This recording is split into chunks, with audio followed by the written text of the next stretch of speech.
Alors, on va filer vers la cuisine et vers les saveurs brésiliennes que nous ont concocté notre amie Luana Belmondo.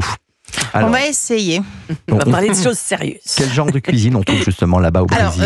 Au Brésil, en fait, le Brésil est un pays avec des fortes influences, que ce soit des influences africaines ou portugaises. Mais au nord du pays, on trouve encore une cuisine traditionnelle, une cuisine d'indigènes avec des ingrédients un peu moins touristiques que vous allez peut-être et moins exotiques que vous allez peut-être moins aimer. Donc il y a du gibier. Quand j'ai des gibiers, on mange pas de la pintade, on mange du jaguar.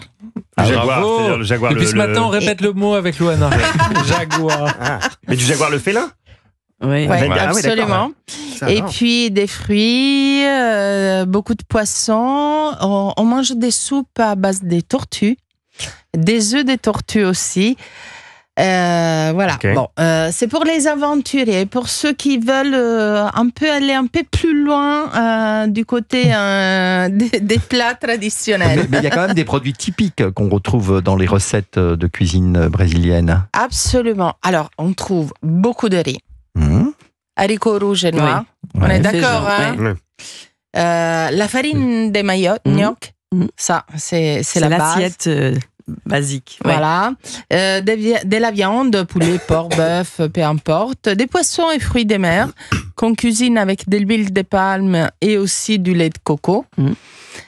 Et alors, il y a quand même des plats emblématiques. Alors là, il faut que Christiana fasse la traduction. D'accord, allons-y alors. Alors, il y a la feijoada. Ouais. C'est les haricots noirs, c'est le chili brésilien, le cassoulet brésilien, disons. Absolument, voilà. C'est fait avec des différents types de viande, surtout du cochon. Une galette de manioc et des haricots noirs. La moqueca de poisson. Je l'ai bien dit. Ouais. C'est un ragoût de poisson, lait de coco, poivron, tomate, coriandre. Beaucoup de jus de citron vert, parce qu'on l'utilise pas mal. Le churrasco. Oui, le churrasco, c'est de la viande, c'est un barbecue. C'est le barbecue brésilien. Et d'ailleurs, on le trouve dans tous les coins de rue. On peut se balader et manger ça. Et puis moi, j'adore le pão de queijo.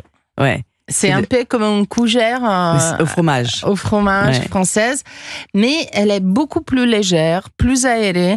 Elle est faite à base justement des farines de manioc et moi j'adore. Christiana, vous cuisinez brésilien chez vous? Bah, j'essaye, je suis pas très bonne cuisinière. Hein. Je suis façon très générale, bonne mangeuse. Vous n'êtes pas très bonne cuisinière. Oui, je fais des petits. Les pandiquets, j'ai quelqu'un qui m'apporte la farine qui est exprès pour ça. Il nous reste une petite minute quand même pour la recette. On y va. Alors, la recette, je me suis de nouveau introduite dans la forêt amazonienne, dans l'état des Parás. Et là, voilà, on trouve des recettes ancestrales faites à base de produits de la forêt et des rivières. Par contre, je l'ai réadapté parce qu'autrement, on ne peut pas la faire. Donc, on fait un bouillon de volaille. On y ajoute des piments, de l'ail, du citron, du vinaigre blanc surtout, et une feuille de laurier. On le fait vraiment bouillir pendant une vingtaine de minutes. On sel, on poivre. À côté, on fait chauffer de la fécule. Si on ne trouve pas de la fécule, des manioc, on prend la fécule des tapioca, maïzena et tout ça. À côté, on fait cette crème onctueuse.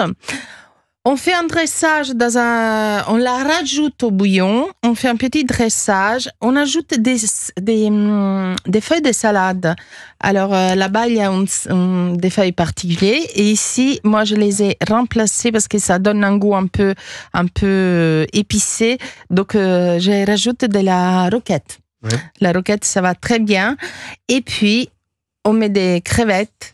On remet un petit coup de jus de citron et voilà, on sert cette soupe qui est pour eux, c'est une soupe qui sert vraiment, enfin, dans l'histoire des indigènes, c'était leur seul repas. C'est Donc, le repas un peu de fête, oui.